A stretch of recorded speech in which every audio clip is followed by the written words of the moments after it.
ہندوستان کو حضرت خواجہ معین الدین چشتی حسن سنجری ثم اجمیری رحمۃ اللہ تعالی علیہ کے نام سے بھی جانا پہچانا اور مانا جاتا ہے۔ حضرت خواجہ معین الدین چشتی رحمۃ اللہ تعالی علیہ حسنی اور حسینی سید تھے۔ حضرت خواجہ معین الدین چشتی رحمۃ اللہ تعالی علیہ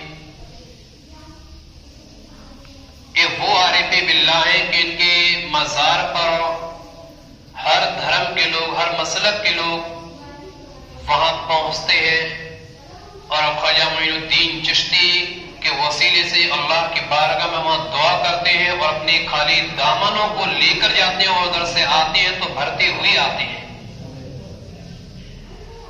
یہ غریب نواز کا وہ در ہے کہ اپنے بھی آتے ہیں، پرائے بھی آتے ہیں، لیکن کوئی بھی خالی دامن لے کر وہاں سے کبھی نہیں آتا۔ ہندوستان کی سرزمین پر حضرت خواجہ معین الدین چشتی کے بڑے احسانات ہیں۔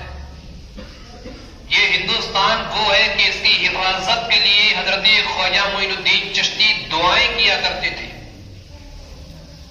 یہ ہندوستان وہ ہے کہ اس کے امن، اس کے امان، اس کی سلامتی کے لیے حضرت خواجہ معین الدین چشتی نے نہ جانے کتنی دعائیں کی ہیں جو آج بھی تاریخ صفحات پر موجود ہیں۔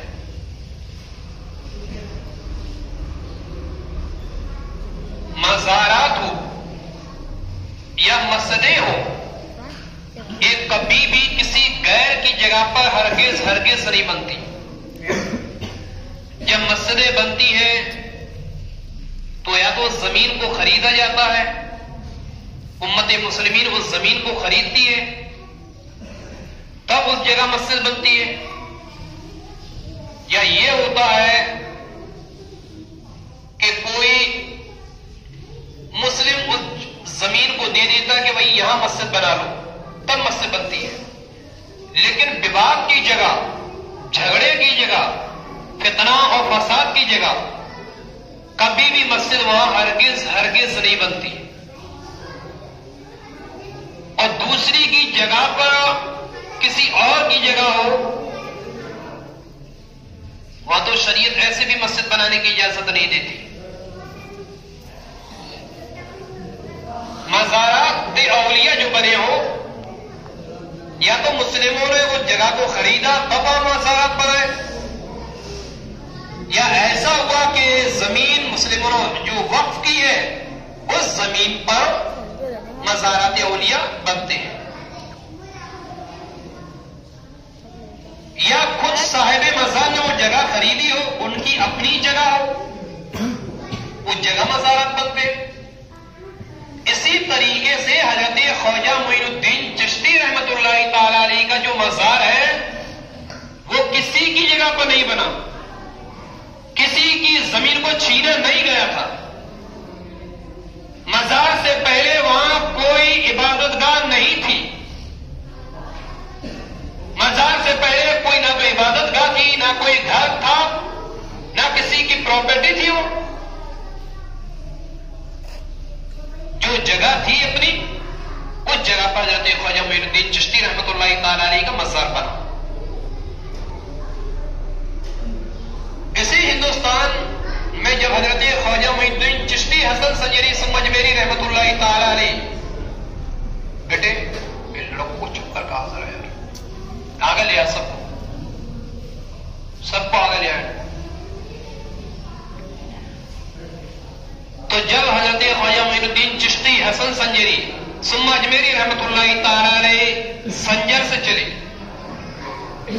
اور سنجر سے کے بعد لاہور پہنچے، اور لاہور سے حضرت خواجہ معین الدین چشتی رحمۃ اللہ تعالی علیہ اسی ہندوستان میں آئے، اور اجمیر شریف حضرت خواجہ معین الدین چشتی رحمۃ اللہ تعالی علیہ پہنچے۔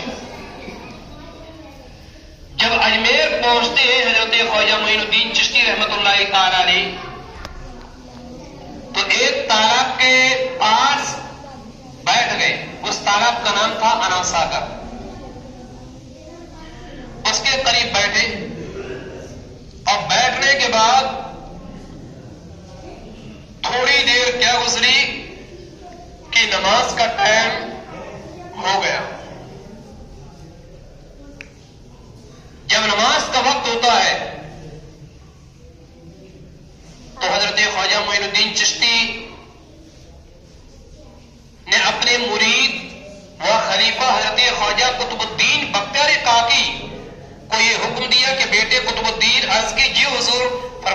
نماز کا وقت ہو چکا ہے، اذان دے دو۔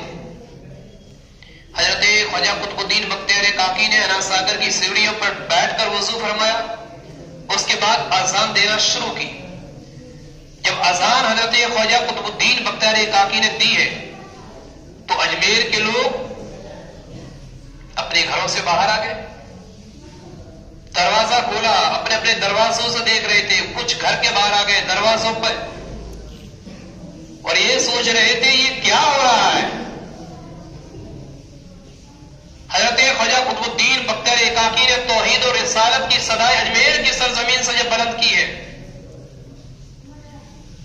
تو لوگوں نے کیا دیکھا کہ یہ کیا ہو رہا ہے، یہ پہلی بار ہم نے ایسا معاملہ دیکھا ہے۔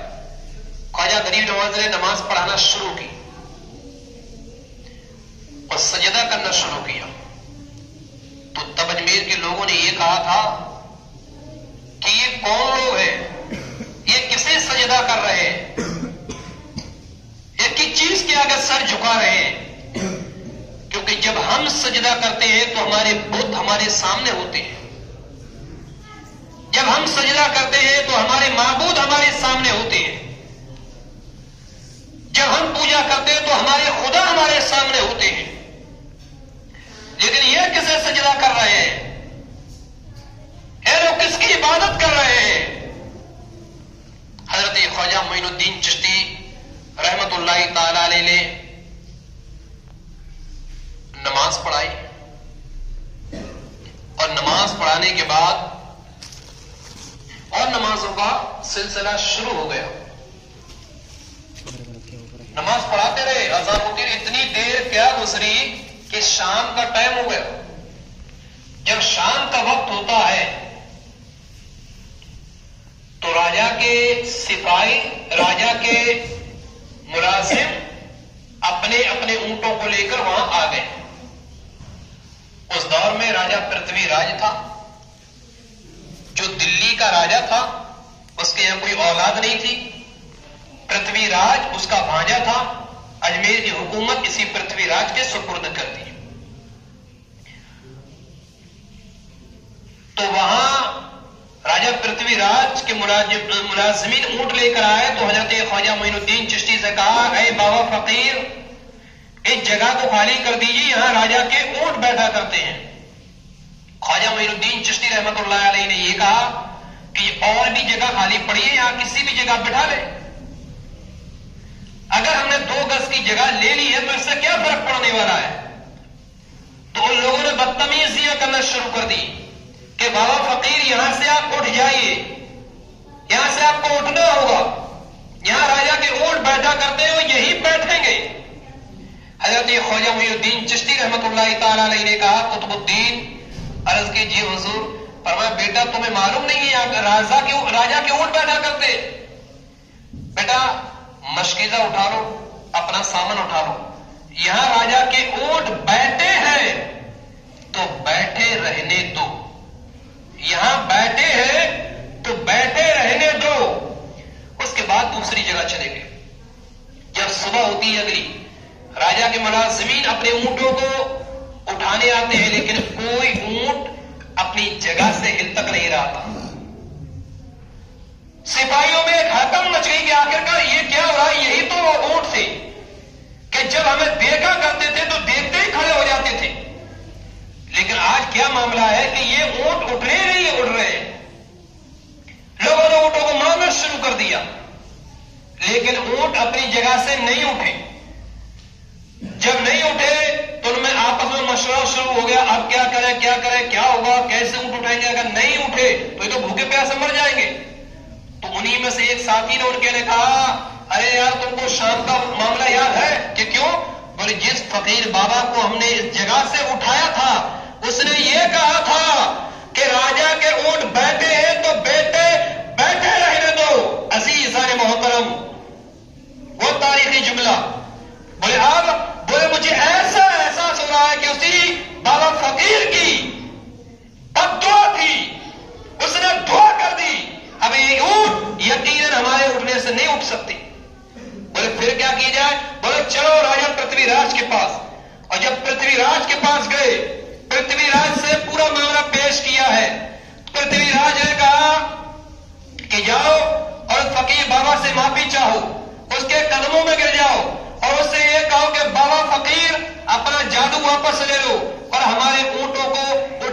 جائے, ہمارے اونٹوں کو اٹھا دو.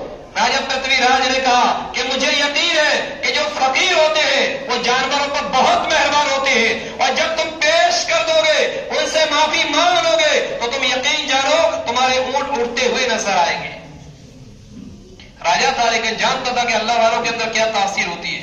حقیقت یہ ہے کہ اللہ والے جو کرامت دکھاتے ہیں, اللہ والے جو کرامت دکھاتے ہیں, حقیقت اور سچائی یہ ہے کہ یہ اللہ کی قدرت ہوتی ہے. اللہ والے تو صرف وسیلہ بنتے ہیں, قدرت تو اللہ کی ہوتی ہے, اس میں کوئی دو رائے نہیں ہے کہ اللہ والے جو کرامتیں دکھاتے ہیں یہ صرف آپ کی قدرت ہوتی ہے.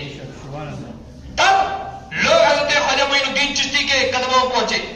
اب آؤ فقیر, اب آپ سے ہم معافی چاہتے ہیں, بابا اپنا جادو واپس لے لو اور اونٹوں کو اٹھنے دیا جائے.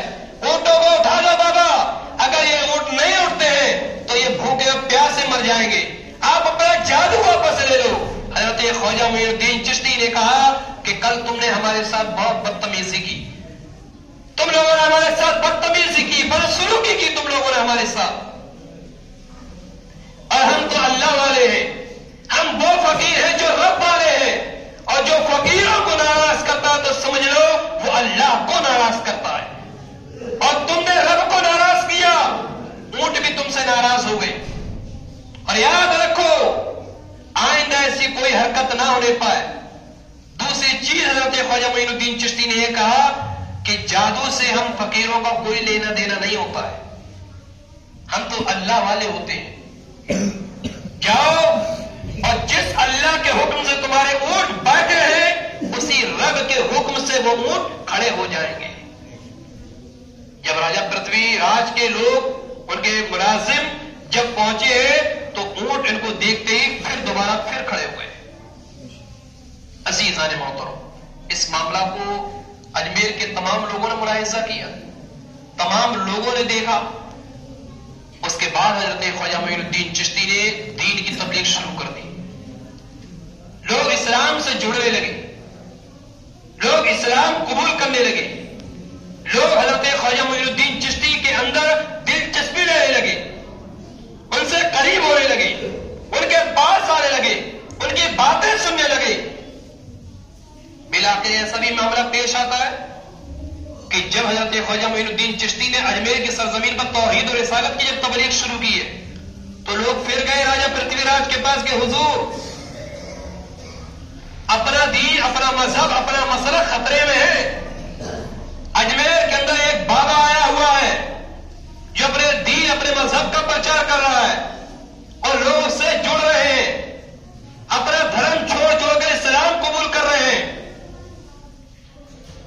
اور یہ ہمارے بتوں کو بڑا کہہ رہا ہے, ہمارے معبودوں کو, ہمارے خداؤں کو غلط کہتا ہے, اور یہ کہتا ہے کہ اگر تم نے ان معبودوں کی, ان بتوں کی پوجا کی تو یہ تو جہنم میں جائیں گے, ان کے ساتھ تم بھی جہنم میں جاؤ گے. اگر بادشاہ, اگر اس فقیر کو یہاں سے دور نہیں کیا گیا تو لوگ آپ پر انگلیاں اٹھائیں گے کہ پرتھوی راج کیا کر رہا تھا جو اپنے اجمیر کی حفاظت نہیں کر سکا, اپنے مذہب کی حفاظت نہیں کر سکا. عزیزان محترم, پرتھوی راج نے لوگوں سے مشورہ کیا کہ یقیناً یہ کوئی فقیر کوئی عام نہیں ہے, یہ کوئی اونچی ہستی معلوم ہوتی ہے, یہ کوئی پہنچا ہوا آدمی معلوم ہوتا ہے. یا تو اس کے پاس جو طاقت ہے کوئی جادو کی طاقت ہے, یا پھر اس کے پاس جو طاقت ہے کوئی روحانی طاقت ہے. عزیزان محترم, وقت ہو گیا. باہر آؤ. راجا پرتھوی راج نے حکم دے دیا کہ اس فقیر کو کہو کہ اجمیر کی دھرتی چھوڑ کر کہیں اور چلا جائے. آگے سپاہی کعبہ فقیر, آج کے بعد اس انار ساگر سے آپ پانی نہیں لو گے, اور نہ اس پانی سے آپ منہ دھلو گے, نہ اس پانی سے آپ نہاؤ گے, نہ اس پانی کو آپ استعمال کرو گے. تو یہ جگہ چھوڑ کر آپ دوسری جگہ چلے جائیں. خواجہ معین الدین چشتی رحمت اللہ تعالی علیہ نے کہا کہ آپ لوگ بھی تو اس سے منہ دھلتے ہو, آپ لوگ بھی نہاتے ہو, آپ لوگ بھی پانی استعمال کرتے ہو، اگر ہم استعمال کر لیں تو اس میں کیا حرج ہے؟ کہا وہ ہمارے اپنے دھرم کے لوگ ہیں، وہ ہمارے اپنے لوگ ہیں، آپ کو یہ جگہ چھوڑنی پڑے گی۔ عزیزان محترم، اب کیسے ضمیر حضرت خواجہ غنی نواز نے اس انا صاحب کو چھوڑا، اس کے بعد کیا معاملات پیش آئے، انشاءاللہ اگلے ہفتے بیان کروں گا۔